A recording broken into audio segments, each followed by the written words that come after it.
ಎಲ್ಲರಿಗೂ ನಮಸ್ಕಾರ. Monies happiness ನೋಡ್ತಾ ಇರುವ ಎಲ್ಲ ಪ್ರೀತಿಯ ವೀಕ್ಷಕರಿಗೆ ಇವತ್ತಿನ ಸರಣಿ ಸಂಚಿಕೆಗೆ ಆತ್ಮೀಯವಾದ ಸ್ವಾಗತ, ಸುಸ್ವಾಗತ. ಈ ಆಗಸ್ಟ್ ತಿಂಗಳ ಮನೀಸ್ ಹ್ಯಾಪಿನೆಸ್ ವರ್ಕ್ಶಾಪ್ ನಲ್ಲಿ ಏನೆಲ್ಲ ವಿಶೇಷತೆಗಳು ಇರುತ್ತೆ ಅಂತ ನೋಡೋಣ. ಅದಕ್ಕಿಂತ ಮುಂಚೆ ಕಳೆದ ಜುಲೈ ತಿಂಗಳಲ್ಲಿ ನಮ್ಮ ಪ್ರೀತಿಯ ಗುರುಜಿಗಳಾದ ಶ್ರೀ ಅನಂತ ವಿಶ್ವ ಆಚಾರ್ಯ ಗುರುಜಿ ಅವರಿಗೆ ವೀರ ಕನ್ನಡಿಗ ಪ್ರಶಸ್ತಿ ಸಿಕ್ಕಿದೆ. ಅವರಿಗೆ ನಮ್ಮ ಹಾಗೂ ನಿಮ್ಮೆಲ್ಲರ ಕಡೆಯಿಂದ ಹೃತ್ಪೂರ್ವಕವಾದ ಅಭಿನಂದನೆಗಳನ್ನ ತಿಳಿಸೋಣ. ಹಾಗೆ ಗುರುಗಳ ಜೊತೆ ಮಾತಾಡಬೇಕು, ಅವರ ಆಶೀರ್ವಾದವನ್ನ ತಗೊಳ್ಬೇಕು, ಗುರು ಕಾಣಿಕೆಯನ್ನ ಅರ್ಪಿಸಬೇಕು ಅಂತ ಬಹಳಷ್ಟು ಜನ ಪ್ರೀತಿಯಿಂದ ಬಂದಿದ್ರಿ.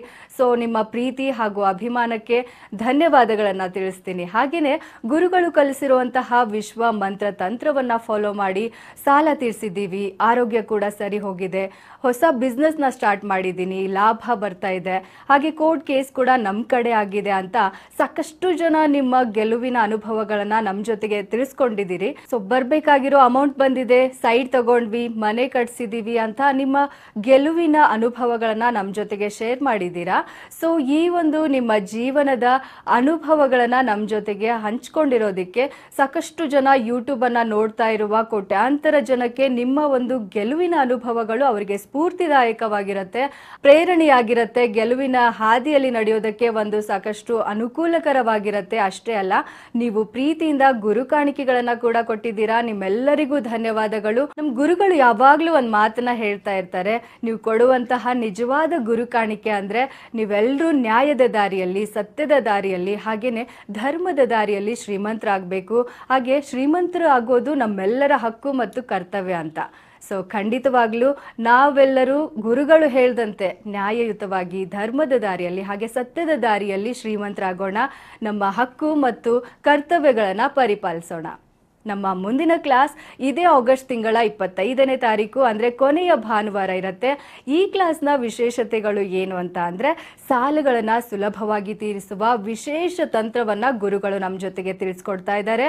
ಹಾಗೆ ಬಿಸ್ನೆಸ್ ನಲ್ಲಿ ಆಗಬಹುದು, ರಿಲೇಶನ್ಶಿಪ್ ನಲ್ಲಿ ಆಗಬಹುದು, ಹಾಗೇನೆ ಜೀವನದಲ್ಲಿ ಸೋತಿರುವಂತಹವರಿಗೆ ವಿಶ್ವ ಚೇತನವನ್ನ ಗುರುಗಳು ತುಂಬಲಿದ್ದಾರೆ. ಅದಕ್ಕೋಸ್ಕರ ಮನೀಸ್ ಹ್ಯಾಪಿನೆಸ್ ವರ್ಕ್ಶಾಪ್ಗೆ ಬರ್ಬೇಕಾದ್ರೆ ನೀವು ನೀಲಿ ಬಣ್ಣದ ಬಟ್ಟೆಯಲ್ಲಿ ಬರ್ಬೇಕಾಗತ್ತೆ. ಹಾಗೇನೆ ಹಳದಿ ಬಣ್ಣದ ಪೇಪರ್ ಅಲ್ಲಿ ಅಂದ್ರೆ ನಿಮ್ಮ ಸಾಲುಗಳನ್ನಾಗಿರಬಹುದು, ನಿಮ್ಮ ನೋವುಗಳನ್ನಾಗಿರ್ಬಹುದು, ಸೋಲುಗಳನ್ನಾಗಿರಬಹುದು, ಆ ಒಂದು ಹಳದಿ ಕಲರ್ ಪೇಪರ್ ನಲ್ಲಿ ಬರೆದುಕೊಂಡು ತಗೊಂಡು ಬರ್ಬೇಕಾಗತ್ತೆ. ನಮ್ಮ ಸಾಲಗಳಿಗೆ, ನೋವುಗಳಿಗೆ ಹಾಗೆ ಸೋಲುಗಳಿಗೆ ಎಳ್ನೀರು ಬಿಡುವಂತಹ ಸಮಯ ಬಂದಾಗಿದೆ. ಬರುವಾಗ ಒಂದು ಹಿಡಿ ಕಪ್ಪು ಎಳ್ಳನ್ನ ಕಪ್ಪು ಬಟ್ಟೆಯಲ್ಲಿ ಸುತ್ತಿಕೊಂಡು ತಗೊಂಡು ಬರ್ಬೇಕಾಗತ್ತೆ.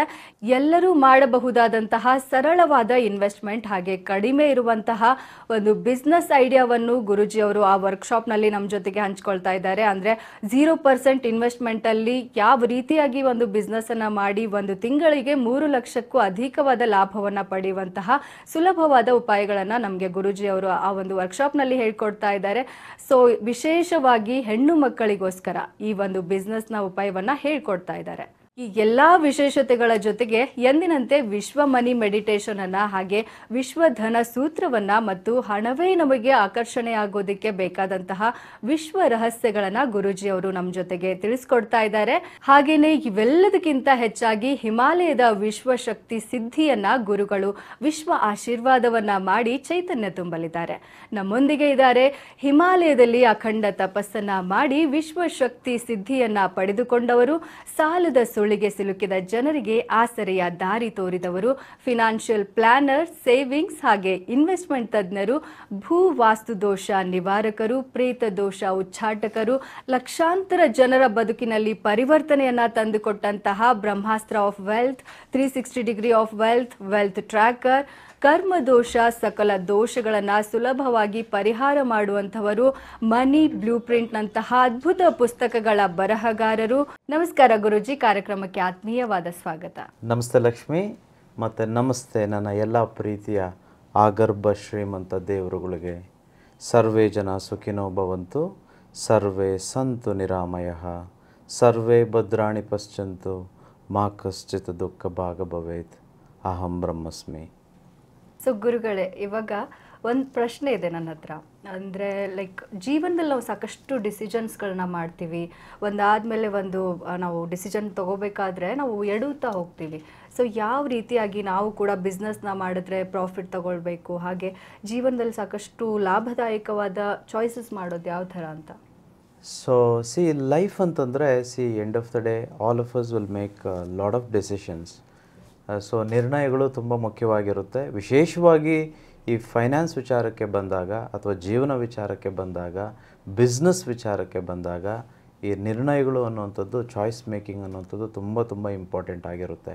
ನಾವೆಲ್ಲರೂ ಶ್ರೀಮಂತರು ಆಗಬೇಕಂತಂದರೆ ಅತ್ಯುತ್ತಮವಾದ the best decisions we got to make. Otherwise will remain the way we are, or rather will go backwards and become poor people. ಇದಕ್ಕೆ ವೆರಿ ಇಂಪಾರ್ಟೆಂಟ್ ಯಾವುದು ಗೊತ್ತಾ? ತುಂಬ ಇಂಪಾರ್ಟೆಂಟ್ ಆಗಿರುವಂಥದ್ದು the input that you take. I mean where do you get the input? Basically ನಮ್ಮ ಆಲೋಚನೆಗಳು, ನಾವು ಮುಂದೆ ನಾವೇನು ಆಗ್ತೀವಿ ಅನ್ನೋದು ಅದು ಡಿಟರ್ಮೈನ್ ಮಾಡುತ್ತೆ ನಮ್ಮ ಆಲೋಚನೆಗಳು.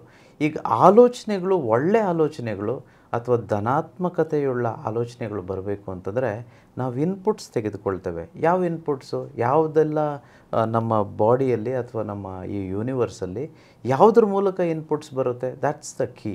ಸೊ ಈಗ ನಮಗೆಲ್ಲ ಇರುವಂಥದ್ದು ಪಂಚೇಂದ್ರಿಯಗಳು. ಪಂಚೇಂದ್ರಿಯಗಳ ಮೂಲಕ ನಾವು ಇನ್ಪುಟ್ಸ್ ತೆಗೆದುಕೊಳ್ತೇವೆ. ಫಾರ್ ಎಕ್ಸಾಂಪಲ್, ಈಗ ಕಣ್ಣಿದೆ, ಕಣ್ಣಿನ ಮೂಲಕ ಇನ್ಪುಟ್ ಬರುತ್ತೆ ನಮಗೆ. ಮೂಗಿದೆ, ಮೂಗಿನ ಮೂಲಕ ವಾಸನೆ ಎನ್ನುವ ಒಂದು ಇನ್ಪುಟ್ ಬರುತ್ತೆ. ನಾಲಿಗೆ ಅಥವಾ ಬಾಯಿ ಇದೆ, ಬಾಯಿಯ ಮೂಲಕ ಇನ್ಪುಟ್ ಬರುತ್ತೆ.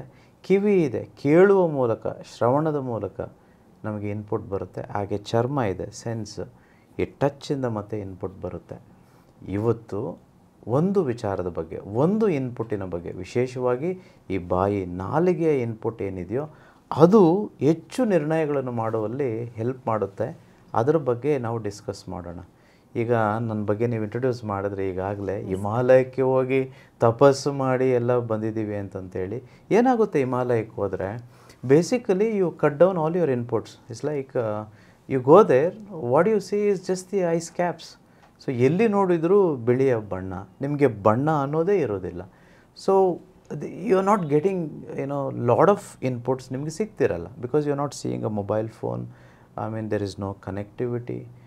You are completely detach from the world. So ಹಾಗಾಗಿ input is only restricted. So again coming to the smell, nose. ನಿಮಗೇನು ಸ್ಮೆಲ್ ಸಿಗುತ್ತಲ್ಲಿ? ಅಲ್ಲೇನೋ ಹೋಟೆಲ್ಸ್ ಇಲ್ವಲ್ಲ, ನಿಮ್ಮ ಮನೆ ಅಲ್ವಲ್ಲ, ಅಲ್ಲಿ ಏನೇನೋ ಒಗ್ಗರಣೆ ಹಾಕಿ ಎಲ್ಲ ಸ್ಮೆಲ್ಲೆಲ್ಲ ಬರಲಿಕ್ಕೆ. ಸೊ ಅಗೇನ್ ಅದು ನಿಮಗೆ ಅವಾಯ್ಡ್ ಆಗುತ್ತೆ. ಕಿವಿ ಕೇಳಿಸ್ಕೊಳ್ಳೋ ಅಂಥದ್ದು, ಮ್ಯೂಸಿಕ್ ಏನೂ ಇಲ್ಲ, ಜನನೇ ಇಲ್ಲ.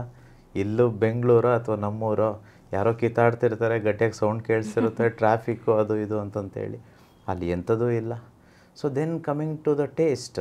ಸೊ ಬೇಸಿಕಲಿ ಏನೋ ಮಿನಿಮಲ್ ನೀಡ್ಸ್ಗೆ ಏನು ಬೇಕೋ ಅದು ತೆಗೆದುಕೊಳ್ತೇವೆ ಹೊರತು we don't have all this biryanis and all such things. ನಾರ್ಮಲಾಗಿ ನಾವೇನು ತಿಂತೀವೋ ಅದು ಸಿಗೋದಿಲ್ಲ. ಟಚ್ಗೆ ಬಂದರೆ ಯಾರೂ ಇರೋದಿಲ್ಲ ಅಲ್ಲಿ. So all this gets restricted. ಆಗ ನಾವು ಪ್ರೊಫೌಂಡ್ ರಿಯಲೈಸೇಷನ್ ಆಗೋದಕ್ಕೆ ಸಾಧ್ಯವಾಗುತ್ತೆ. ಸೊ ಅದು ಒಂದು ನಿಮಗೆ ಹೇಳಬೇಕಿತ್ತು. So coming back to the sense of the taste, ಬಾಯಿ, ನಾಲಿಗೆಗೆ ಬಂದರೆ, ನಮ್ಮ ಒಂದು ಆಲೋಚನೆಗಳು ಈ ನಾಲಿಗೆಗೆ ಹೆಚ್ಚು ಒಂದು ಕನೆಕ್ಷನ್ ಇದೆ ಅಂತ ಹೇಳಿದ್ರೆ ತಪ್ಪಾಗೋದಿಲ್ಲ. ನೋಡಿ, 3 ಗುಣಗಳು ನಮ್ಮ ವೇದ ಉಪನಿಷತ್ತುಗಳಲ್ಲಿ, ವಿಶೇಷವಾಗಿ ಶ್ರೀಕೃಷ್ಣ ಭಗವದ್ಗೀತೆಯಲ್ಲಿ ಅದ್ಭುತವಾಗಿ ಹೇಳಿದ್ದಾರೆ. ಈ ನಾಲಿಗೆಗೂ ಈ ಮನಸ್ಸಿಗೂ, ನಾವು ಮಾಡುವ ನಿರ್ಣಯಗಳಿಗೂ ಅತ್ಯದ್ಭುತವಾದೊಂದು ಬ್ಯೂಟಿಫುಲ್ ಕನೆಕ್ಷನ್ ಇದೆ.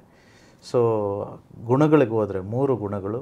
ಒಂದು ಸಾತ್ವಿಕ ಗುಣಗಳು, ಇನ್ನೊಂದು ರಜೋಗುಣ, ಮತ್ತು ಕಡೆಯದಾಗಿ ತಪೋಗುಣ. ರಜಸ್, ತಪಸ್ ಮತ್ತು ಸಾತ್ವಿಕತೆ. ಸಾತ್ವಿಕ ಗುಣಗಳು ಅಂತಂದರೆ ಏನು? ತುಂಬ ಪ್ರೀತಿಯಿಂದ ಇರುವಂಥದ್ದು, ಕಾಮ್ ಆಗಿರುವಂಥದ್ದು, ಬುದ್ಧಿವಂತಿಕೆ, ತಿಳುವಳಿಕೆಯಿಂದ ಇರುವಂಥದ್ದು, ಗ್ರೇಟ್ ಅಂಡರ್ಸ್ಟ್ಯಾಂಡಿಂಗ್, ಕಂಪ್ಯಾಷನ್, ಫರ್ಗಿವ್ನೆಸ್, ಕ್ಷಮೆ ಕೊಡುವಂಥ ಗುಣ, ಪ್ರೀತಿ ಮಾಡುವಂಥ ಗುಣ, ಕೈಂಡ್ನೆಸ್, ಅನುಕಂಪ, ಇವೆಲ್ಲವೂ ಸೇರಿರುತ್ತೆ ಈ ಒಂದು ಸಾತ್ವಿಕತೆಯ ಗುಣದಲ್ಲಿ. ಈ ಸಾತ್ವಿಕತೆ ಬರಬೇಕಂತಂದರೆ ಏನು ತಿನ್ನಬೇಕು ಅಂತ ಏನಾದರೂ ಗೊತ್ತಿದೆಯಾ ನಿಮಗೆ ಲಕ್ಷ್ಮಿ? ಸಾತ್ವಿಕ ಗುಣಗಳು ಬರಬೇಕು ಅಂತಂದರೆ ಏನು ತಿನ್ಬೇಕಮ್ಮ? ಜಾಸ್ತಿ ಉಪ್ಪು ಖಾರ ಆ ಥರದ್ದೇನು ತಿನ್ನಬಾರ್ದು. ಸಾತ್ವಿಕ ಆಹಾರ ಅಂತಾರಲ್ಲ, ಆ ಥರ ತಗೊಂಡ್ರೆ ಸಾಕು. I think you tried your best. ಇದು ಫಸ್ಟ್ ಟೈಮ್ ಶೂಟ್ ಆಗಿರೋದಕ್ಕೆ ಐ ಥಿಂಕ್ ಲಕ್ಷ್ಮಿ ಅವರಿಗೆ ಸ್ವಲ್ಪ ರಿಜಿಡಿಟಿ ಇರ್ಬೋದು, but natural, I think she said it correctly. So pure vegetarian food ಅಂತ ಏನಿದೆಯೋ ಇದು ಸಾತ್ವಿಕತೆಗೆ ತುಂಬ ಸಹಾಯ ಮಾಡುತ್ತೆ. ವಿಶೇಷವಾಗಿ ಜೇನುತುಪ್ಪ ಆಗ್ಬೋದು, ತರಕಾರಿಗಳಾಗ್ಬೋದು, ಅಥವಾ ಐ ಮೀನ್ ಹೋಲ್ಸಮ್ ಗ್ರೈನ್ಸ್ ಅಂತ ಏನು ಕರಿತೀವಿ, ರಾಗಿ ಆಗ್ಬೋದು, ಅಕ್ಕಿ ಆಗ್ಬೋದು, ಗೋಧಿ ಆಗ್ಬೋದು, ಇವೆಲ್ಲವೂ ತೆಗೆದುಕೊಂಡಾಗ ನಮಗೆ ಸಾತ್ವಿಕ ಗುಣಗಳು ಹೆಚ್ಚು ಬರುತ್ತೆ. ಸಾತ್ವಿಕ ಗುಣಗಳು ಯಾರಲ್ಲಿ ಹೆಚ್ಚಿರುತ್ತೋ ಅವರ ನಿರ್ಣಯಗಳು almost all the time perfect ಆಗಿರುತ್ತೆ. ನೀವು ಈ ಗುಣಗಳನ್ನು ಯಾರಲ್ಲಿ ನೋಡ್ಬೋದು? ಎಲ್ಲ ಮಾರ್ವಾಡಿಗಳಲ್ಲಿ ಇದನ್ನು ನೋಡ್ಬೋದು. ಮಾರ್ವಾಡೀಸು ಬಿಸ್ನೆಸ್ಸಲ್ಲಿ ನಂಬರ್ 1. ಅವರು ಲಾಸ್ ಆಗಿರೋದು ಬೆರಳೆಣಿಕೆ. I mean you can't even number them, because 0.ಡೆಸಿಮಲ್ ಲೆವೆಲಲ್ಲಿ ಅವ್ರು ಫೇಲ್ ಆಗೋದು. ಅವ್ರು ಫೇಲೇ ಆಗೋದಿಲ್ಲ. ಫೇಲ್ ಆಗದೇ ಇರೋದಕ್ಕೆ ಕಾರಣ I think this is one of the key reasons. ಆಮೇಲೆ ದುಡ್ಡು ಬರಬೇಕಂತಂದ್ರೂ, ದುಡ್ಡು ನಿಲ್ಲಬೇಕಂತಂದ್ರೂ, ನಾವೆಲ್ಲರೂ ಶ್ರೀಮಂತರಾಗಬೇಕಂತಂದ್ರೂ ಈ ಸಾತ್ವಿಕ ಅಂಶ ನಮ್ಮಲ್ಲಿ ಹೆಚ್ಚು ಬೇಕಾಗುತ್ತೆ. ಅನ್ಫಾರ್ಚುನೇಟ್ಲಿ ನೀವು ಎಲ್ಲ ಬಡ ಮನಸ್ಥಿತಿ ಉಳ್ಳ ಜನಗಳನ್ನು, ಮನೆಗಳನ್ನು, ಊರುಗಳನ್ನು, ದೇಶಗಳನ್ನು ನೋಡಿದರೆ I think they don't consume much of this. So ಅಲ್ಲೇ ನಿಮಗೆ ಗೊತ್ತಾಗಬೇಕು. ಗೊತ್ತಾಯಿತು ಅಂತ ಭಾವಿಸ್ತೇನೆ ನಾನು. ಸೊ ಎರಡನೇದು ಏನು, ರಜೋಗುಣಕ್ಕೆ ಹೋದರೆ ನಾವೇನೆಲ್ಲ ತೆಗೆದುಕೊಳ್ಬೇಕು? ರಜೋಗುಣಗಳಂತಂದರೆ ಏನು? ಫಸ್ಟ್ ಆಫ್ ಆಲು ನಾನೇ ಏನೋ ಹುಮ್ಮಸ್ಸು, ಆ ಸ್ಪೀಡು, ಬಲ, ಮಾಡ್ಬಿಡ್ತೀನಿ ಕಣ, ಅದೇನಾದರೂ ಆಗಲಿ ಬಿಡೋದಿಲ್ಲ. ಒಂಚೂರು I mean it's an attitude, but I mean little more of a over attitude ಅಂತ ಹೇಳ್ಬೋದು. ಸೊ ಎಲ್ಲವೂ ಸ್ವಲ್ಪ ಓವರ್ ಆಗಿರುತ್ತೆ. ಸೊ ಈ ಗುಣಗಳು ಬಂದಾಗ ನೀವು ಉತ್ತಮವಾದ ಡಿಸಿಷನ್ಸ್ ಮಾಡೋದಕ್ಕೆ ಅಥವಾ ನಿರ್ಣಯಗಳನ್ನ ತೆಗೆದುಕೊಳ್ಳೋದಕ್ಕೆ, ಬಿಸ್ನೆಸ್ ಮಾಡೋದಕ್ಕೆ, ಲಾಭ ಮಾಡೋದಕ್ಕೆ, ದುಡ್ಡು ಮಾಡೋದಕ್ಕೆ, ಆ ಶ್ರೀಮಂತಿಕೆಯನ್ನು ಎಂಜಾಯ್ ಮಾಡೋದಕ್ಕೆ ಸಂಪೂರ್ಣವಾಗಿ ಸ್ವಲ್ಪ ಕಷ್ಟ ಆಗ್ಬೋದು. ಆ ಗುಣಗಳು ಬರೋ ಅಂಥ ಕೆಲವು ಪದಾರ್ಥಗಳು ಯಾವುದಪ್ಪ ಅಂತಂದರೆ ಈರುಳ್ಳಿ, ಬೆಳ್ಳುಳ್ಳಿ, ಅತಿಯಾದ ಉಪ್ಪು ಅಥವಾ processed sugar. Original I mean natural sugar ಅಲ್ಲ. ಈ ಫ್ರೂಟ್ಸಲ್ಲೆಲ್ಲ ನ್ಯಾಚುರಲ್ ಶುಗರ್ ಸಿಗುತ್ತೆ. ಹನಿಯಲ್ಲಿ, ತುಪ್ಪದಲ್ಲಿ ನ್ಯಾಚುರಲ್ ಶುಗರ್ ಸಿಗುತ್ತೆ. ಅದು ಬಿಟ್ಟು ಬೆಲ್ಲದಲ್ಲೂ ಸಿಗುತ್ತೆ, ಶುಗರ್ ಕೇನಲ್ಲಿ ಸಿಗುತ್ತೆ. ಬಟ್ ನಾವು sugar I mean processed sugar ತೆಗೆದುಕೊಂಡಾಗ ಅದರಲ್ಲಿ ರಜೋಗುಣಗಳು ಹೆಚ್ಚಿರುತ್ತೆ. ಅದು ಬಿಟ್ಟು ಇನ್ನೂ ಹಲವು ಪದಾರ್ಥಗಳಿದ್ದಾವೆ. ಕೆಲವೊಂದು ಪದಾರ್ಥಗಳು ನಾನು ಯೂಟ್ಯೂಬಲ್ಲಿ ಹೇಳೋದಕ್ಕೆ ಸ್ವಲ್ಪ ಕಷ್ಟ ಆಗುತ್ತೆ, ಅಥವಾ ಈ ಸೋಷಿಯಲ್ ಮೀಡ್ಯಾದಲ್ಲಿ ಹೇಳಲಿಕ್ಕೆ ಕಷ್ಟ ಆಗುತ್ತೆ. ಬಟ್ ಖಂಡಿತವಾಗಿಯೂ ನಮ್ಮ ಮನಿ ಈಸ್ ಹ್ಯಾಪಿನೆಸ್ ವರ್ಕ್ಶಾಪಲ್ಲಿ ಮುಕ್ತವಾಗಿ ಎಲ್ಲವನ್ನು ನೇರವಾಗಿ ಚರ್ಚೆ ಮಾಡ್ಬೋದು. I get so much liberty. So ಈ ಒಂದು ಪದಾರ್ಥಗಳನ್ನು ತೆಗೆದುಕೊಂಡಾಗ ನಮಗೆ ಸ್ವಾಭಾವಿಕವಾಗಿ ಕೋಪ ಬರುವಂಥದ್ದು, ಸಿಟ್ಟು ಬರುವಂಥದ್ದು, ಇವೆಲ್ಲ ಅಂಶಗಳು ಸ್ವಲ್ಪ ಜಾಸ್ತಿ ಆಗುತ್ತೆ. ಇದು ಸ್ವಲ್ಪ ಕಡಿಮೆ ಇದ್ದರೆ ಒಳ್ಳೆಯದು. ಎಷ್ಟೆಷ್ಟು ಪರ್ಸೆಂಟೇಜ್ ಇರಬೇಕು ಒಂದು ಮನುಷ್ಯನಲ್ಲಿ ಅದನ್ನು ಕಡೆಯಲ್ಲಿ ಹೇಳ್ತಾನೆ. ಕಡೆಯದಾಗಿ ತಮಸ್ಸು ಗುಣ. ಸೊ ತಮೋ ಗುಣ ಅಂತ ಏನು ಕರಿತೀವಿ, ಆ ತಮೋ ಗುಣ ಇರೋರು ಹೇಗಿರ್ತಾರೆ? They very very passionate. Okay, ಅವ್ರಿಗೆ ಎಲ್ಲವೂ ಬೇಕು, ಜಾಸ್ತಿ ಬೇಕು, ಜಾಸ್ತಿ ಅಟ್ಯಾಚ್ಮೆಂಟು, ಹೆಚ್ಚು ಕೋಪ.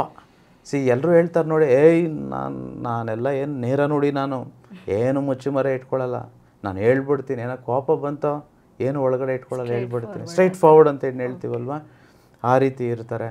They easily get depressed. ಏನಾದರೂ ಸ್ವಲ್ಪ ಆಚೆಚೆ ಆದರೆ ಕುಗ್ಗು ಬಿಡುವಂಥದ್ದು, ಏನು ತಡ್ಕೊಳ್ಳೋದಕ್ಕೆ ಕೆಪ್ಯಾಸಿಟಿ ಇಲ್ಲದೆ ಇರೋವಂಥದ್ದು. ಸೊ ರೋಷ, ದ್ವೇಷ, ಕ್ಷಮೆ ಕೊಡೋಕ್ಕಾಗದೇ ಇರೋವಂಥ ಮನೋಭಾವ, ಇವೆಲ್ಲವೂ ಹೆಚ್ಚಿರುತ್ತಮ್ಮ ಇವರಲ್ಲಿ. ಸೊ ಈ ಗುಣಗಳು ಬರಬೇಕು ಅಂತಂದರೆ ಯಾವ ಆಹಾರಗಳು ಈ ನಾಲಿಗೆ ಅಥವಾ ಬಾಯಿಗೆ ಹೋಗಬೇಕು ಅನ್ನೋದಾದರೆ ಹೆಚ್ಚು ಉಪ್ಪು, ಎಗೇನ್ ಸಾಲ್ಟ್, ಮತ್ತು ಶುಗರ್, ಹೆಚ್ಚು ಮಾಂಸ, ಮೀನು, ಹೆಚ್ಚು ಮೊಟ್ಟೆ, I mean alcohol, I mean drinks, cool drinks ಆಗ್ಬೋದು. ಸೊ ಕಾಫಿ, ಟೀ ಹೆಚ್ಚಾಗಿ ಸೇವನೆ ಮಾಡುವಂಥದ್ದು, ಹೆಚ್ಚು ಸ್ಮೋಕಿಂಗು, ಹೆಚ್ಚು ಟೊಬ್ಯಾಕೊ, ಇವೆಲ್ಲವೂ ನಾವು ಸೇವಿಸಿದಾಗ ಅದರಿಂದ ನಮಗೆ ತಮೋ ಗುಣಗಳು ಹೆಚ್ಚಾಗುತ್ತೆ. ತಮೋ ಗುಣಗಳಿರೋರು ಬಿಸ್ನೆಸ್ ಬಿಡಿ, ಅವ್ರ ಜೀವನದಲ್ಲಿ ಏಳಿಗೆ ಆಗೋದು ಕಷ್ಟ. ದುಡ್ಡು ಬರೋದಾ? I am so sorry to tell you this. ನಿಮಗೆ ದುಡ್ಡು ಬಂದ್ಬಿಡ್ಬೋದು, ಬಟ್ ಅದರಿಂದ ಶಾಂತಿ ಬರಬೇಕು, ನೆಮ್ಮದಿ ಬರಬೇಕು, ಖುಷಿ ಕೊಡಬೇಕು, ಅನುಭವಿಸ್ಬೇಕು ಅನ್ನೋದು ಸಾಧ್ಯವೇ ಇಲ್ಲ. ಸೊ ಈ ಪ್ರಪಂಚದಲ್ಲಿ, ಸ್ಪೆಷಲಿ ಕಲಿಯುಗದಲ್ಲಿ, I think most of us ಎಲ್ಲರೂ, ಐ ಮೀನ್ ಮೆಜಾರಿಟಿ, ಈ ತಮೋ ಗುಣಗಳುಳ್ಳ ಪದಾರ್ಥಗಳನ್ನು ಹೆಚ್ಚು ಸೇವನೆ ಮಾಡ್ತಿದ್ದೀವಿ ಅಂತ ನಾನು ಭಾವಿಸಿದ್ದೇನೆ. ಆಮೇಲೆ ಅವರ್ of it, not just me, I think ನೀವು ಇದಕ್ಕೆ I mean you will say the same. So ಹಾಗಾಗಿ ಇದನ್ನು ಅವಾಯ್ಡ್ ಮಾಡಬೇಕು. ಸೊ ತಮಸ್ಸು ಹೆಚ್ಚಿರಬಾರ್ದು. It should be very very very least. ಈ ಒಂದು ಮನುಷ್ಯನಿಗೆ ಈ ಮೂರೂ ಗುಣಗಳು ತುಂಬ ತುಂಬ ಇಂಪಾರ್ಟೆಂಟು. ಅದು ಯಾವ ಪ್ರಪೋರ್ಷನಲ್ಲಿರಬೇಕು ಅನ್ನೋದು ನಾವು ತಿಳ್ಕೊಳ್ಬೇಕು. ನಮಗೆ ತಮಸ್ ಅನ್ನುವಂಥದ್ದು 10%ಗಿಂತ ಕಡಿಮೆ ಇದ್ದರೆ ಒಳ್ಳೆಯದು. ರಜಸ್ ಅನ್ನುವಂಥದ್ದು ಒಂದು 10-15 ಇದ್ದರೆ ಸಾಕು. ಹೆಚ್ಚು 85% ಅಥವಾ 80% ನಮಗೆ ಸಾತ್ವಿಕ್ ಅಂಶ ಹೆಚ್ಚಿರಬೇಕು. ಸೊ ಹಾಗಾಗಿ ಈ ಸಾತ್ವಿಕ ಅಂಶ ಇದ್ದಾಗ ನಮಗೆ ದುಡ್ಡು ಹೆಚ್ಚು ಹೆಚ್ಚು ಬರೋಕ್ಕೆ ಸ್ಟಾರ್ಟ್ ಆಗುತ್ತೆ. ಈಗ ನಿಮ್ಗೆ ತಿಳ್ಕೊಳ್ಬೇಕಾ ಹೇಗೆ ಈರುಳ್ಳಿ ಬೆಳ್ಳುಳ್ಳಿ ಬಂತು ಅಂತ? ಹೇಗೆ ಬಂತು ಅಂತ ಗೊತ್ತಾ ಭೂಲೋಕಕ್ಕೆ? ತುಂಬಾ ಜನಕ್ಕೆ ಕ್ಯೂರಿಯಾಸಿಟಿ ಇದೆ. ನಿಮಗಿದೆಯಾ ಕ್ಯೂರಿಯಾಸಿಟಿ? ನಮಗೂ ತುಂಬಾ ಇದೆ. ಓಕೆ, ನೆನವೆ ಎಲ್ರಿಗೂ ಕ್ಯೂರಿಯಾಸಿಟಿ ಇರುತ್ತೆ. ಇದು ಯಾವುದು ನಾವು ಎಕ್ಸಾಕ್ಟ್ಲಿ ತುಂಬ ಅಡುಗೆಗಳು ಮಾಡೋದಕ್ಕಾಗೋದಿಲ್ಲ. ಇದು ಪುರಾಣದ ಅಂಶ. ಸೊ ಎಷ್ಟು ಸತ್ಯನೋ ಅಥವಾ ಎಷ್ಟು ಅಸತ್ಯನೋ ಅಂಥದ್ರ ಬಗ್ಗೆ ಡಿಸ್ಕಷನ್ ಬೇಡ. But as it is I am just sharing with you. ಪುರಾಣದಲ್ಲಿ ಇರುವಂಥದ್ದು ನಿಮಗೆ ಸಮುದ್ರ ಮಂಥನ ಅಂತ ನಿಮ್ಗೆ ಈಗಾಗಲೇ ಗೊತ್ತಿರುತ್ತೆ. ಸಮುದ್ರ ಮಂಥನದಲ್ಲಿ ಸಮುದ್ರ ಮಂಥನ ಮಾಡಿದ ಉದ್ದೇಶ ಏನಪ್ಪ ಅಂತಂದರೆ ನೆಕ್ಟರ್ ಇಮ್ಮೊರ್ಟ್ಯಾಲಿಟಿ ತೆಗೆದುಕೊಳ್ಳೋದಕ್ಕೆ, ಅಮೃತವನ್ನು ತೆಗೆಯೋದಕ್ಕೆ ಚರ್ನಿಂಗ್ ಆಫ್ ದಿ ಓಷನ್ ಮಾಡ್ತಾರೆ. ಯಾರು ಮಾಡ್ತಾರೆ? ದೇವತೆಗಳು ಮತ್ತು ಅಸುರರು, ರಾಕ್ಷಸರು ಇಬ್ಬರೂ ಸೇರಿ ಸಮುದ್ರ ಮಂಥನವನ್ನು ಮಾಡ್ತಾರೆ. ಸಮುದ್ರ ಮಂಥನ ಮಾಡೋದಕ್ಕೆ ಒಬ್ಬರ ಕೈಯಲ್ಲಿ ಸಾಧ್ಯವಿಲ್ಲ. ಸೊ ಹಾಗಾಗಿ ಹೆಚ್ಚು ಜನದ ಬಲ ಶಕ್ತಿ ಬೇಕಾಗಿರುತ್ತೆ. ಇಡೀ ಓಷನ್ ಅಷ್ಟು ದೊಡ್ಡ, ಎಷ್ಟು ನೀರಿದೆಯಲ್ವ, ಆ ನೀರನ್ನೆಲ್ಲ ಕಡಿಬೇಕು. ಹೇಗೆ ನಾವು ಬೆಣ್ಣೆ ತುಪ್ಪನ ಹಾಲಿನಿಂದ ಮೊಸರಿಂದ ತೆಗಿಬೇಕು ಅಂದರೆ ಹೇಗೆ ಕಡಿತೀವಿ, ಮೊಸರನ್ನ ಕಡಿತೀವಲ್ವ, ಅದೇ ರೀತಿ ನೀರನ್ನು ಕಡಿಯುವಂಥ ಒಂದು ಪ್ರಾಸೆಸ್ಸು. ಆ ಕಡಿಯೋದಕ್ಕೆ ದೊಡ್ಡ ಒಂದು ಹಾವನ್ನು ತೆಗೆದುಕೊಳ್ತಾರೆ. ಹಗ್ಗದ ಬದಲು ಹಾವು. ಆ ಹಾವನ್ನು ತೆಗೆದುಕೊಂಡು ಇಡೀ ಸಮುದ್ರವನ್ನು ಕಡಿಯುವಂಥ ಪ್ರಾಸೆಸ್ ನಡೆಯುತ್ತೆ. ಆ ಕಡಿಬೇಕಂತಂದರೆ ಏನೇನೋ ಬರುತ್ತೆ, ನಿಮ್ಗೆ ಗೊತ್ತಿದೆ, ವಿಷ ಬರುತ್ತೆ, ಇನ್ನು ಯಾರ್ಯಾರೋ ಬರ್ತಾರೆ. ಸೊ ನಮಗೇನು ಬೇಕು? ಲಾಸ್ಟಿಗೆ ಅಮೃತ ಬರುತ್ತೆ. ಈ ಅಮೃತ ಬಂದಾಗ ದೇವರುಗಳಿಗೆ, ಎಲ್ಲ ದೇವರುಗಳು ಒಂದು ಕಡೆ ಕೂತ್ಕೊಳ್ತಾರೆ, ಇನ್ನೊಂದು ಕಡೆ ಎಲ್ಲ ಅಸುರರು, ರಾಕ್ಷಸರು ಒಂದು ಕಡೆ ಕೂತ್ಕೊಳ್ತಾರೆ. ವಿಷ್ಣುವು ಮೋಹಿನಿ ಅವತಾರವನ್ನು ತೆಗೆದುಕೊಂಡು ಆ ಒಂದು ನೆಕ್ಟರ್ ಅಥವಾ ಅಮೃತವನ್ನು ದೇವರುಗಳಿಗೆ ಕೊಡಬೇಕು ಅಂತ ಬರ್ತಾರೆ. ಇಲ್ಲಿ ಇಬ್ಬರು ಅಲ್ವಾ ಕೆಲಸ ಮಾಡಿರೋದು? ರಾಕ್ಷಸರು ಕೆಲಸ ಮಾಡಿದ್ದಾರೆ, ಇಲ್ಲಿ ದೇವರುಗಳು ಕೆಲಸ ಮಾಡಿದ್ದಾರೆ. ಇಬ್ರಿಗೂ ಕೊಡಬೇಕೀಗ. ಏನು? ಅಮೃತ ಕೊಡಬೇಕು. ಇವರೇನು ಮಾಡ್ತಾರೆ? ವಿಷ್ಣು ಗೊತ್ತಿರುತ್ತೆ, ರಾಕ್ಷಸರಿಗೆಲ್ಲ ನೆಕ್ಟರ್ ಕೊಟ್ಬಿಟ್ರೆ, ಅಮೃತ ಕೊಟ್ಬಿಟ್ರೆ ಅವ್ರಿಗೆ ಸಾವೇ ಇರೋದಿಲ್ಲ. ಅವರಿಂದ ಪ್ರಯೋಜನ ಏನಿದೆ ಈ ಭೂಲೋಕಕ್ಕೆ ಅಂತಂತೇಳಿ ಯಾಮಾರಿಸ್ಬೇಕು ಅಂತ ಮನಸ್ಸಲ್ಲಿರುತ್ತೆ ವಿಷ್ಣುವಿಗೆ. ಸೊ ಮೋಹಿನಿ ಅವತಾರದಲ್ಲಿ ವಿಷ್ಣುವು ಅಮೃತವನ್ನು ದೇವರುಗಳಿಗೆ ಕೊಡ್ತಾ ಅವರಿಗೆ ಯಾಮಾರಿಸಿ ರಾಕ್ಷಸರಿಗೆ ಈ ನೀರಿನ ಅಂಶವನ್ನು ಕೊಡ್ತಿರ್ತಾರೆ. ಇದನ್ನು ಗಮನಿಸಿದ ಒಂದು ರಾಕ್ಷಸ, ಅವನ ಹೆಸರು ಸ್ವರ್ಭಾನು, ಅವನೇನು ಮಾಡ್ತಾನೆ? ಸಡನ್ನಾಗಿ ಬಂದ್ಬಿಟ್ಟು ಸೆಂಟ್ರಲ್ಲಿ ಆ ಅಮೃತವನ್ನು ತೆಗೆದುಕೊಂಡು ಇಮ್ಮಿಡಿಯೇಟಾಗಿ ಕುಡಿದ್ಬಿಡ್ತಾನೆ.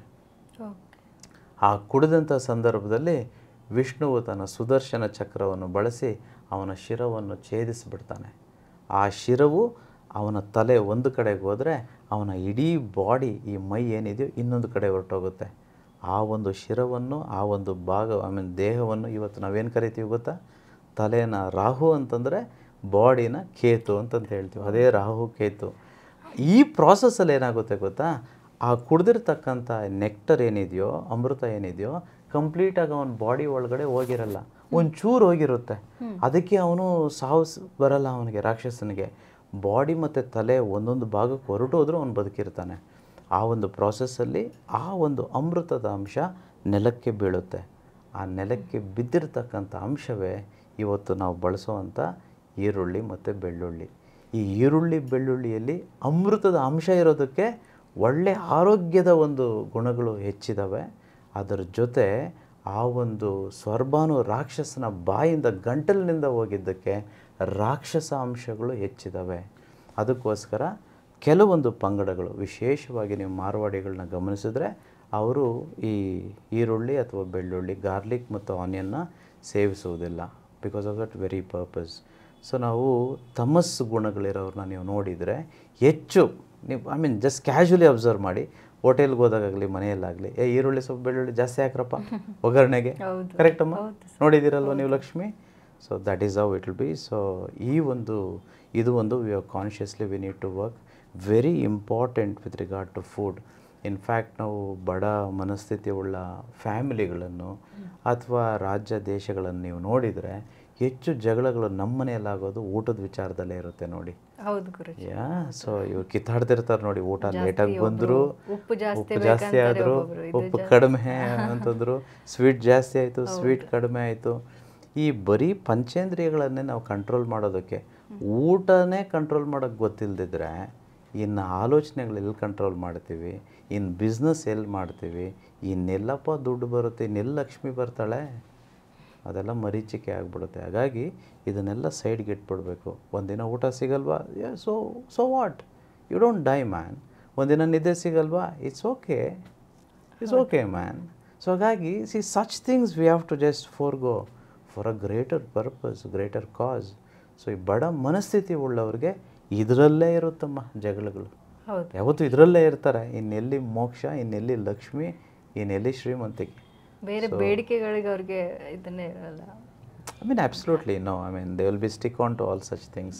Mediocrity, we can call them. Anyway, so that's about it for today. So, ಹೆಚ್ಚು ಈ ಗುಣಗಳ ಬಗ್ಗೆ ನಿಮಗೆ ಗಮನ ಇರಲಿ. ಇದನ್ನು ನಾವು ಕಂಟ್ರೋಲ್ ತೆಗೆದುಕೊಂಡಾಗ ಖಂಡಿತವಾಗ್ಲೂ ನಾವೆಲ್ಲ ಶ್ರೀಮಂತರಾಗೋದು guarantee. So thank you Guruji. ತುಂಬಾ ಉಪಯುಕ್ತವಾದ ಮಾಹಿತಿಯನ್ನು ಕೊಟ್ಟರು ನಮ್ಮ ಗುರೂಜಿಯವರು. ಯಾವ ಥರವಾದ ಆಹಾರವನ್ನು ಸ್ವೀಕರಿಸಬೇಕು, ಯಾವ ಥರವಾದಂತಹ ಆಹಾರದಲ್ಲಿ ಲಿಮಿಟೇಷನ್ಸ್ ಇರಬೇಕು ಅನ್ನೋದ್ರ ಬಗ್ಗೆ ಸಾಕಷ್ಟು ಮಾಹಿತಿಯನ್ನು ಕೊಟ್ಟರು. ಅದೇ ಥರನಾದಂತಹ ಆಹಾರವನ್ನು ನಾವೆಲ್ಲರ ಸ್ವೀಕರಿಸೋಣ. ನಾವು ಶ್ರೀಮಂತರಾಗೋದಕ್ಕೆ ಯಾವ ಥರವಾದಂತಹ ಗುಣಗಳು ನಮ್ಮಲ್ಲೇ ಇರಬೇಕು ಅನ್ನೋದನ್ನು ಎಲ್ಲ ತಿಳಿಸ್ಕೊಟ್ರು. ಸೊ ಧನ್ಯವಾದಗಳು Guruji. Thank you so much ಅಮ್ಮ. ಸೊ ಇವತ್ತು ಎಲ್ಲರಿಗೂ ವೀಕ್ಷಕರಿಗೋಸ್ಕರ ಒಂದು ಯಾವುದಾದ್ರೂ ವಿಶ್ವತಂತ್ರವನ್ನು ಹೇಳ್ಕೊಡ್ಬೋದಾ ಗುರೂಜಿ? ಖಂಡಿತ. ಸೊ ಹಲವಾರು ವಿಶ್ವತಂತ್ರಗಳನ್ನು ಇಲ್ಲಿ ತನಕ ಹೇಳ್ತಾ ಬಂದಿದ್ದೀವಿ. ಸೊ ಇವೆಲ್ಲವೂ ಕಾರ್ಯಗತ ಮಾಡಿದಾಗ ಮಾತ್ರ ಇವೆಲ್ಲ ಅಫರ್ಮೇಷನ್ ಆಗ್ಬೋದು, ಈ ಮಂತ್ರಗಳು, ಈ ತಂತ್ರಗಳು, ಇದೆಲ್ಲ ಯಾವಾಗ ನಿಮಗೆ ಫಲಿಸೋದು? ನಾವು ಅದನ್ನು ಆ್ಯಕ್ಷನ್ಗೆ ಹಾಕಿದಾಗ, ಕೆಲಸ ಮಾಡಿದಾಗ, ಈ ವಿಶ್ವಕ್ರಿಯೆಯನ್ನು ನಾವೆಲ್ಲ ಪಾಲಿಸಿದಾಗ ಮಾತ್ರ. ಸೊ ಎಷ್ಟೋ ಜನ ಈಗ 2 years ಆಗ್ಬೋದು, 3 years ಆಗ್ಬೋದು, ಅಲ್ಲ ಇಷ್ಟು ಮಾತ್ರ ಅಲ್ಲ, ಎಲ್ಲೆಲ್ಲೋ ಕಲ್ತಿರ್ತೀವಿ. ನಾವ್ಯಾಕಿನ್ನೂ ಶ್ರೀಮಂತರಾಗಿಲ್ಲ, ನಾವ್ಯಾಕಿನ್ನೂ ಬಿಸ್ನೆಸ್ ಮಾಡೋಕ್ಕಾಗಲಿಲ್ಲ, ನಾವ್ಯಾಕಿನ್ನೂ ರಿಲೇಷನ್ಶಿಪ್ಸಲ್ಲಿ ಚೆನ್ನಾಗಾಗಲಿಲ್ಲ ನಮ್ಮ ಮನೆಗಳಲ್ಲಿ. ಯಾಕೆ because we know so much, but ಅದನ್ನು ಅಪ್ಲೈ ಮಾಡೋದ್ರಲ್ಲಿ ತುಂಬ ಫೇಲ್ ಆಗಿರ್ತವೆ. ಐ ಥಿಂಕ್ ಬಹುತೇಕ ಮಂದಿ ನೀವು ನೋಡಿದರೆ ಹೆಚ್ಚು ಓದ್ದವರು, ಹೆಚ್ಚು ಕಲ್ತವ್ರಿಗೆ ಇದು ತುಂಬ ಕಷ್ಟ ಆಗಿಬಿಡುತ್ತೆ. ಯಾರು ಕಡಿಮೆ ಕಲ್ತಿರ್ತಾರೋ, ಅಷ್ಟೇನೋ ಗೊತ್ತಿರಲ್ವೋ, they take it as it is and follow, ಅವರಿಗೆ ಮಾತ್ರ ಇದಾಗಲಿಕ್ಕೆ ಸಾಧ್ಯ. ಸೊ ದಯವಿಟ್ಟು ಎಲ್ಲರೂ ಮಾಡಬೇಕು. ಬರೀ ಕೇಳಿಸ್ಕೊಂಡು ತುಂಬ ಚೆನ್ನಾಗಿದೆ, ಅದ್ಭುತವಾಗಿದೆ, ಹೌದು ನನಗೆ ಗೊತ್ತಿದೆ ಇದು ಅದ್ಭುತವಾಗಿದೆ ಅಂತೇಳಿ ಅದು ನೀವು ಗಳಿಸಿ ನೀವು ಶ್ರೀಮಂತರಾದಾಗಲ್ಲಮ್ಮ ನಮಗೆ ಖುಷಿಯಾಗುವಂಥದ್ದು. I feel very happy, proud about everything for the effort we take, only when all of us become rich in a very good way. Anyway, ವಿಶ್ವತಂತ್ರಕ್ಕೆ ಬಂದರೆ ಇವತ್ತು ಇದನ್ನೆಲ್ಲರೂ ಮಾಡಬೇಕು. ತುಂಬ ಸಲೀಸಾಗಿದೆ, ಕಾಸೇನೋ ಖರ್ಚಾಗಲ್ಲ. ನಿಮಗೆ ಇಷ್ಟವಾಗುವ ಸ್ಥಳಕ್ಕೆ ಹೋಗ್ಬೇಕು. ನಿಮಗೆ ಇಷ್ಟವಾಗುವ ಸ್ಥಳ ಸಮುದ್ರ ತೀರ ಆಗ್ಬೋದು, ಅಥವಾ ನದಿ ತೀರ ಆಗ್ಬೋದು, ಅಥವಾ ದೇವಸ್ಥಾನ ಆಗ್ಬೋದು, ಚರ್ಚ್ ಆಗ್ಬೋದು, ಮಸೀದಿ ಆಗ್ಬೋದು, ಅಥವಾ ಯಾವುದೇ ಪಾರ್ಕ್ ಆಗ್ಬೋದು, ಯಾವುದೇ ಸ್ಥಳ ಆಗ್ಬೋದು. ಹೋಗಿ ಆರಾಮಾಗಿ ಕುಳಿತುಕೊಳ್ಳಿ. ಒಂದು ಗ್ರೀನ್ ಕಲರ್ ಪೇಪರ್ ತೆಗೆದುಕೊಳ್ಳಿ. ಗ್ರೀನ್ ಕಲರ್ ಪೇಪರಲ್ಲಿ ಬ್ಲೂ ಕಲರ್ ಪೆನ್ನಲ್ಲಿ ಮೊದಲಿಗೆ ಮೇಲೆ ಬರಿಬೇಕು, ಹೆಡ್ಡಿಂಗ್ ಬರಿಬೇಕು, letter to universe. It's a love letter to God. ದೇವ್ರಿಗೆ ಯಾವತ್ತೂ ಲವ್ ಲೆಟರ್ ಬರೆದಿದ್ದೀರಾ? ಯಾರ್ಯಾರಿಗೋ ಬರೆದಿದ್ದೀವಿ, ಕೆಲ್ಸಕ್ಕೆ ಬರೆದೆಲ್ಲ ಮಾಡಿದ್ದೀವಿ. ಇದನ್ನು ಒಂದ್ಸಲಿ ಮಾಡಿಬಿಡಿ. ಸೊ ದೇವರಿಗೆ ಒಂದು ಪತ್ರ ಬರೀಬೇಕು. You have to write a letter to universe saying, first ಏನು ಬರೀಬೇಕು ಗೊತ್ತಾ? ನಮಗೆಲ್ಲ ಏನೆಲ್ಲ ಒಳ್ಳೆಯದಾಗಿದೆ. We have to be very grateful for everything that has happened. Very fact ನಮ್ಮನ್ನು ಸೃಷ್ಟಿ ಮಾಡಿದ್ದಾರೆ. Very fact is given. ಎಲ್ಲ ಅಂಗಗಳು ಎಷ್ಟು ಚೆನ್ನಾಗಿ ಕ್ರಿಯೇಟ್ ಮಾಡಿದ್ದಾರೆ ನೋಡಿ, ಎಷ್ಟು ಚೆನ್ನಾಗಿದ್ದೀವಲ್ವ ನಾವು. I mean we are priceless. So first ಎಲ್ಲದಕ್ಕೂ ಥ್ಯಾಂಕ್ಸ್ ಹೇಳಿ. ಫ್ಯಾಮ್ಲಿಗೆ, ತಂದೆ ತಾಯಿಗೆ, ನೀವು ಎಲ್ಲಿ ಹುಟ್ಟಿದ್ದೀರೋ ಆ ಜಾಗಕ್ಕೆ, ಆ ಮಣ್ಣಿಗೆ, ಆ ಊರಿಗೆ, ಈ ದೇಶಕ್ಕೆ, ಎಲ್ಲದಕ್ಕೂ ಥ್ಯಾಂಕ್ಸ್ ಹೇಳ್ತಾ ಬನ್ನಿ. ಇದು ಒಂದಾದರೆ ಎರಡನೇ ಅಂಶ, ನಿಮಗೇನು ಬೇಕು ಈಗ ಅದನ್ನು ಬರೀರಿ. ಸ್ವಾಮಿ ನನಗೆ ಈ ಬಿಸ್ನೆಸ್ ಆಪರ್ಚುನಿಟಿ ಕೊಡಿ ಸ್ವಾಮಿ, ಅಥವಾ ಯೂನಿವರ್ಸ್, ವಿಶ್ವವೇ ನನಗೆ ದಾರಿ ತೋರಿಸಪ್ಪ. ನನಗೆ ನನ್ನ ಸಾಲ ತೀರಿಸೋದಕ್ಕೆ ಒಂದು ದಾರಿ ತೋರಿಸು. ನನಗೆ 10 ಕೋಟಿ ಬೇಕು, ಇಲ್ಲ 100 ಕೋಟಿ ಬೇಕು, ಎಷ್ಟು ಬೇಕು? You are putting an indent to God. Just imagine. ನೀವೆಲ್ಲ ಯೋಚನೆ ಮಾಡ್ತಿರ್ಬೋದು, ಅದೇನಿದು ಬರೆದ್ಬಿಟ್ರೆ ಬಂದ್ಬಿಡುತ್ತಾ ಅಂತೇಳಿ. ಜಸ್ಟ್ ಕ್ಯಾಶುವಲಿ ನಿಮ್ಮನ್ನು ಕೇಳ್ತಿದ್ದೀನಿ ನಾನು. ನಾವೆಲ್ಲ ಮಕ್ಕಳು, ಓಕೆ, ನಮ್ಮ ತಂದೆ ತಾಯಿ ಹತ್ರ ಹೋಗಿ ಕೇಳ್ತೀವಿ, ಅಮ್ಮ ನನಗೆ ನೋಟ್ಬುಕ್ ಬೇಕು, ಅಥವಾ ಜಾಮೆಟ್ರಿ ಬೇಕು, ಅಥವಾ ಒಂದು ಸ್ವಲ್ಪ ಕಾಸು ಬೇಕು, ಅಥವಾ ಏನೋ ತಿಂಡಿ ಬೇಕು ಅಂತ. ನಮ್ಮ ತಂದೆ ತಾಯಿಗಳು ಕೊಡ್ತಾರಾ ಇಲ್ವಾ? ಕೊಡ್ತಾರೆ. ಆಫ್ಟರ್ ಆಲ್ ಮನುಷ್ಯರಾದ ಈ ತಂದೆ ತಾಯಿಗಳಿಗೆ ಮಕ್ಕಳಿಗೆ ಏನು ಕೊಡಬೇಕು ಕೊಡಬಾರ್ದು ಅಂತ ಗೊತ್ತಿದ್ರೆ ಹಾಗಾದರೆ ದೇವ್ರಿಗೆ ಗೊತ್ತಿದೆಯಾ ಇಲ್ವಾ? ಅಲ್ಲ ನಾವು ಕೇಳಲೇ ಇಲ್ವೇನೋ? ಅಲ್ಲ ಕೇಳಿದ್ರು ನೆಟ್ಟಗೆ ಕೇಳಲಿಲ್ವೇನೋ? ಯಾವಾಗಲೂ ಕಂಪ್ಲೇಂಟ್ಸೇ ಆಗಿರುತ್ತೆ, ಬೇಕು ಬೇಕು ಅಂತ ಕೇಳಿರ್ತೀವಿ ಹೊರತು ಫಸ್ಟ್ ಆಫ್ ಆಲ್ ಗ್ರ್ಯಾಟಿಟ್ಯೂಡ್ಸ್ ಥ್ಯಾಂಕ್ಸೇ ಹೇಳಿಲ್ವಲ್ಲ ಏನು ಕೊಟ್ಟಿದ್ದಾರೋ ಅದಕ್ಕೆ. ಹೀಗೆ ಮಾಡಿದಾಗ ಖಂಡಿತವಾಗಿಯೂ ಆ ಯೂನಿವರ್ಸ್ ಬ್ಲೆಸ್ ಮಾಡುತ್ತೆ. ಸಬ್ಕಾನ್ಷಿಯಸ್ ಮೈಂಡಲ್ಲಿ ಇದೆಲ್ಲ ಹೋಗಿ ರೆಕಾರ್ಡಾಗಿ ನಿಂತುಬಿಡುತ್ತೆ. ನಾವು ಹೇಗೆ ಅಚ್ಚೆ ಹಾಕ್ಕೊಳ್ತೀವಲ್ಲ ನಮ್ಮ ಕೈ ಮೇಲೆ, ಆ ರೀತಿ ಪ್ರತಿಯೊಂದು ನಮ್ಮ ಆಲೋಚನೆಗಳು ಆ ಒಂದು ಸುಪ್ತ ಚೇತನ ಮನಸ್ಸಿನಲ್ಲಿ ಆ ದೈವದ ಒಂದು ಇದರಲ್ಲಿ ಹೋಗಿ ರೆಕಾರ್ಡ್ ಆಗಿಬಿಡುತ್ತೆ. It gets recorded. ಅದನ್ನ ಇರೇಸ್ ಮಾಡೋದಕ್ಕಾಗಲ್ಲ. ಆ ದೇವರು, ಆ ವಿಶ್ವ, ಆ ಯೂನಿವರ್ಸ್ ಕೊಟ್ಟೇ ಕೊಡ್ತಾನೆ. ಸೊ ಈ ಬರೆದಂಥ ಪತ್ರವನ್ನು ಏನು ಮಾಡಬೇಕೀಗ? ನೀರಿದ್ದರೆ ನೀರಿಗೆ ಬಿಟ್ಬಿಡಿ, ಸಮುದ್ರ ಇದ್ದರೆ ಸಮುದ್ರಕ್ಕೆ ಹಾಕ್ಬಿಡಿ, ನದಿ ಇದ್ದರೆ ನದಿಗೆ ಬಿಟ್ಬಿಡಿ, ಅಥವಾ ದೇವಸ್ಥಾನದಲ್ಲಿ ಏನಾದರೂ ಇದ್ದರೆ ಚರ್ಚಲ್ಲಿ ಮಸೀದಿಯಲ್ಲಿದ್ದರೆ ಉಂಡಿ ಪೆಟ್ಟಿಗೆ ಇರುತ್ತಲ್ವ, ದುಡ್ಡು ಹಾಕ್ಬಿಡಿ, ಇದನ್ನು ಹಾಕಿ. ಓಕೆ, ಖಂಡಿತವಾಗಿಯೂ ಇದಾಗುತ್ತೆ. ಅತಿ ಬೇಗ ನಾವು ಅಂದ್ಕೊಂಡಿದ್ದೆಲ್ಲ ಸಾಧ್ಯವಾಗುತ್ತೆ. ಸೊ ದಯವಿಟ್ಟು ಇದನ್ನು ಮಾಡಿ ಎಲ್ಲರೂ ಶ್ರೀಮಂತರಾಗಿ. Thank you. ತುಂಬ ಧನ್ಯವಾದಗಳು ಗುರೂಜಿ. ಇವತ್ತಿನ ಒಂದು ಕಾರ್ಯಕ್ರಮ ಎಲ್ಲರಿಗೂ ಹೆಲ್ಪ್ಫುಲ್ ಆಗಿದೆ ಅಂತ ಅಂದ್ಕೊಳ್ತಾ ಇದ್ದೀನಿ. ತುಂಬಾ ಉಪಯುಕ್ತವಾದ ಮಾಹಿತಿಯನ್ನು ಕೊಟ್ಟರು ನಮ್ಮ ಗುರೂಜಿ ಅವರು. ಸೊ ನಿಮ್ಮ ವಿಶಸ್ ಏನಿರುತ್ತೆ ಅದನ್ನೆಲ್ಲ ಗ್ರೀನ್ ಪೇಪರಲ್ಲಿ ಬರೆದು ಒಂದು ಸತಿ ನೀವು ಯೂನಿವರ್ಸ್ಗೆ ಥ್ಯಾಂಕ್ಸ್ ಹೇಳೋದನ್ನು ಕಲಿತ್ರೆ ನಾವು ಪ್ರತಿಯೊಬ್ಬರೂ ಶ್ರೀಮಂತರಾಗಬಹುದು ಅನ್ನುವಂತಹ ಒಂದು ಒಳ್ಳೆ ವಿಚಾರವನ್ನು ನಮ್ಮ ಜೊತೆಗೆ ಹೇಳಿಕೊಟ್ರು ಗುರೂಜಿ ಅವರು. ತುಂಬ ಥ್ಯಾಂಕ್ಸ್ ಗುರೂಜಿ ಅವರೇ. Thank you so much. So ವೀಕ್ಷಕರೇ, ಇದಿಷ್ಟು ಈ ಸಂಚಿಕೆಯ ವಿಶೇಷವಾಗಿತ್ತು. ಸೊ ಗುರೂಜಿ ಅವರು ನಮಗೆ ಸಾಕಷ್ಟು ಇನ್ಫಾರ್ಮೇಷನನ್ನು ಕೊಟ್ಟರು. ಹಾಗೆಯೇ ಮುಂಬರುವಂತಹ ವರ್ಕ್ಶಾಪ್ ಆಗಸ್ಟ್ 25ನೇ ತಾರೀಕು ಅಂದರೆ ಇದೇ ಕಡೆಯ ಭಾನುವಾರ ಇರುತ್ತೆ. ಸೊ ಬೇಗ ರಿಜಿಸ್ಟರ್ ಮಾಡ್ಕೊಳ್ಳಿ, ಬುಕ್ ಮಾಡ್ಕೊಳ್ಳಿ. ನೀವೆಲ್ಲರೂ ಕೂಡ ಈ ವಿಶೇಷವಾದ ಸದಾವಕಾಶವನ್ನು ಮಿಸ್ ಮಾಡ್ದೇ ರಿಜಿಸ್ಟರ್ ಮಾಡಿಕೊಂಡು ಈ ಒಂದು ಸದಾವಕಾಶವನ್ನು ಉಪಯೋಗಿಸ್ಕೊಳ್ಳಿ ಅಂತ ಹೇಳ್ತಾ ಈ ಕಾರ್ಯಕ್ರಮವನ್ನು ಇಲ್ಲಿಗೆ ಮುಗಿಸ್ತಾ ಇದ್ದೀನಿ. ನಮಸ್ಕಾರ.